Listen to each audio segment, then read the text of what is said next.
नमस्कार, SN news में आपका स्वागत है और मैं हूं जर्नलिस्ट डॉक्टर हरीश चंद्र लखेर। आप लोगों को क्या मालूम है कि आपके इलाके की कोई ज़मीन जो है कहीं वो वक्फ बोर्ड की ज़मीन तो नहीं है। आपको पता भी नहीं होगा कि कागज़ों में वो वक्फ बोर्ड यानी मुस्लिम जो समाज है, मुसलमान है, उनका जो ज़मीनों को या मस्जिदों को या इनकी ज़मीन चाहे दरगाहों की देखता है, वो वक्फ बोर्ड है। कहीं उसने आपकी ज़मीन अपने कब्जे में या अपने दिखा तो नहीं दिया कागज़ों में। क्योंकि ऐसा ही वाक़या तमिलनाडु में हो चुका है, जहाँ पे 95% हिंदू आबादी और वहाँ पर भी 1500 साल पहले का एक मंदिर था, उसकी ज़मीन को वक्फ बोर्ड ने अपना बना दिया, घोषित कर दिया। जबकि ये मंदिर तब का है जब इस्लाम का जन्म भी नहीं हुआ था। इस्लाम को 1300-1400 साल हुए हैं और ये 1500 साल पुराना मंदिर है। जी हाँ, इस तरह की बहुत सी घटनाएं हो रही हैं और इस कानून को ख़त्म करने की लंबे समय से मांग हो रही है।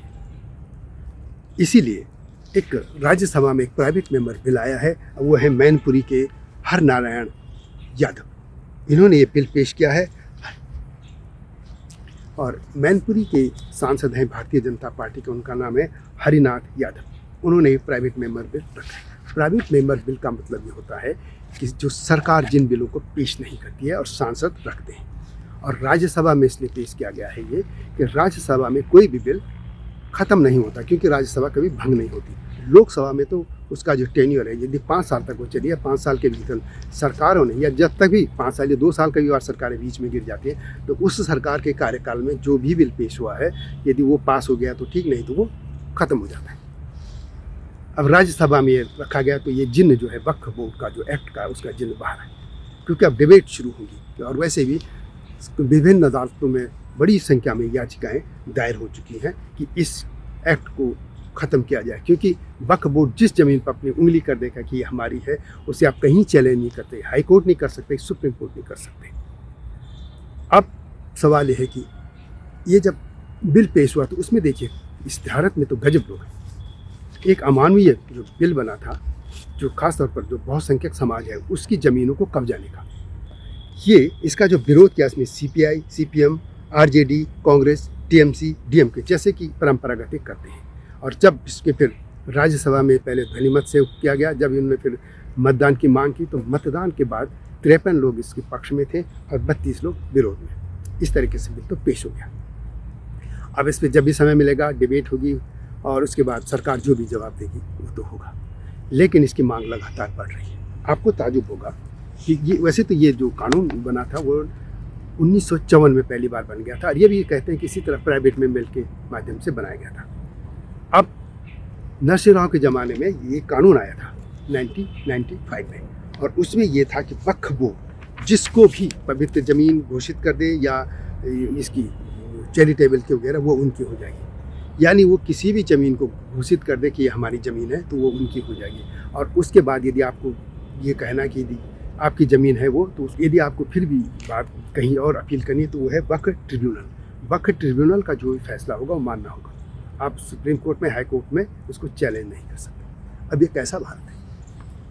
पार्लियामेंट की जो बात है, पार्लियामेंट में जैसे ये जो महुआ मोइत्रा है उसकी सदस्यता गई, तो वो जो चैलेंज कर दिया सुप्रीम कोर्ट में। जबकि तीनों के ये इसके अदालत का अलग इलाका वो है क्षेत्र, और कार्यपालिका, न्यायपालिका का और विधायिका का, लेकिन चैलेंज, लेकिन वक्फ बोर्ड को नहीं कर सकते। और ये कानून इन्होंने कर दिया था। इसके अलावा 2013 में भी जब यूपीए की सेकंड सरकार थी, इसने इस कानून को और स्ट्रॉन्ग कर दिया, उनके फेवर में कर दिया, ये अन्यायपूर्ण था। इसके बाद इसकी अब अपील हो रही है। आपको एक ताजुब होगा कि जब इनकी ये कानून बना था, ये उससे पहले 2009 में इनके पास थी कुल 4 लाख एकड़ वक्फ बोर्ड के पास देश भर में, और उसके बाद अब इनके पास 8 लाख एकड़ से ज़्यादा जमीन हो चुकी। आखिर मतलब जिस ज़मीन को घोषित कर दी इनकी हो जाती है, उसकी कहीं अपील नहीं होती। यह पता चला कि आप क्या, जैसे हिमालय बेल्ट में आप चली जाए, जहाँ ज़मीन को कब्जा रहे, उत्तराखंड में भी हो सकता है या हिमाचल में भी हो, कहीं पे भी घोषित करने की हमारी ज़मीन है, और वो ये ज़मीन होगी, पता ही नहीं होगा कि आपकी ज़मीन है, ये पता चला वक्फ बोर्ड की है।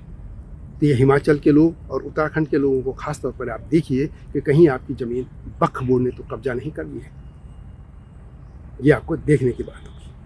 तो खैर ये अच्छी बात है कि जिन बाहर है, जिन आया है तो कुछ तो नतीजा निकलेगा, क्योंकि ये हिंदू पुनर्जागरण काल है और इसमें इस तरीके के जो अमानवीय कानून कांग्रेस के शासन में थे, चाहे नरसिंह राव की सरकार हो, चाहे सोनिया गांधी के नेतृत्व में जो यूपीए सरकार थी मनमोहन सिंह की, उसने बनाए हो, ये अमानवीय कानून थे, इनको ख़त्म किया जाना चाहिए।